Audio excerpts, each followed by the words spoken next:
ចាបងប្អូនថ្ងៃហ្នឹងមុខម្ហូបបែបចិត្តចប់បន្លែប្លុកដែលសេះសល់នៅក្នុងទូមុខតិច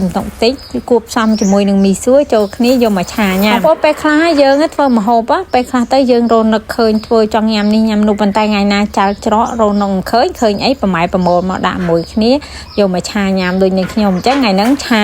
មីសួរបន្តិចទៅលាយជាមួយនឹងត្រប់ចាលាយជាមួយនឹងចាសាច់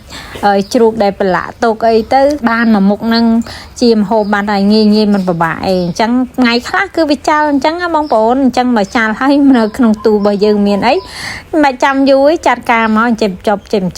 ទួចផ្គុំចូលគ្នាបានមួយមុខបានអញ្ចឹងថ្ងៃហ្នឹងនាងខ្ញុំមកធ្វើម្ហូបបែបអត់មានកម្រងឃើញអីធ្វើនឹងអញ្ចឹងពេលដែលយើងហាន់បន្លែហាន់អីរួចរាល់ហើយមានអីទេឆាគឺដាក់ខ្ទឹមហ្នឹងឯងបងប្អូនយកខ្ទឹមមកដាក់មកហើយយើងឆាខ្ទឹមឲ្យរៀងឈ្ងុយបន្តិចមិនបាច់ដល់ក្រៀមទេយើងយកសាច់ដែលនាងខ្ញុំប្រឡាក់ហើយយក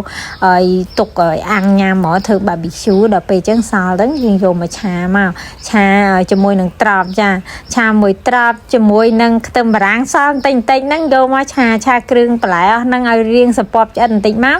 ដើម្បីកុំឲ្យវាកពុលខាអញ្ចឹងយើងដាក់ជាមួយគ្រឿងបើចេងស្ករនេះខ្ញុំដាក់អញ្ចឹងឯងកម្រស្ករមុនហើយបន្ទាប់មកទៀតចាំយើងយកស្ពៃក្តោបមកដាក់មកបងប្អូនពេលដាក់វាម៉ូមកឆ្អិនហើយអាហ្នឹងយើងត្រឡប់ចុះត្រឡប់ឡើងអីរួចរាល់តាមហ្នឹងទៅចាំយើងឲ្យ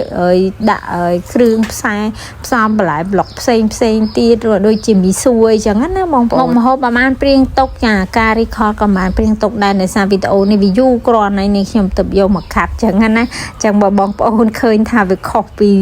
ចាក្នុងវីដេអូអីកុំប្រកែកប្រកាន់អញ្ចឹងមីសួរក៏សល់ដែរសល់ពីធ្វើគេហៅថាគោឡើងភ្នំអីហ្នឹងគេហៅសាច់ជ្រូកឡើងភ្នំហ្នឹង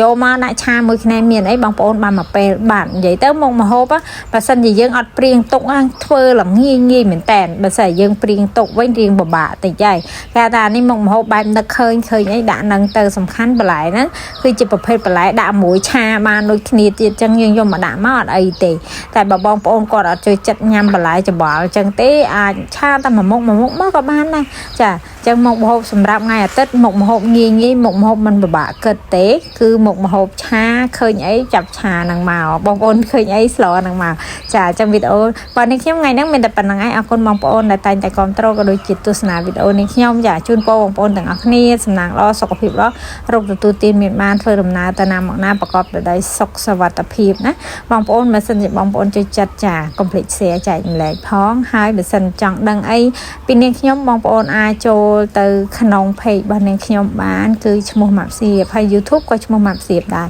អរគុណច្រើនជម្រាបលាបាយ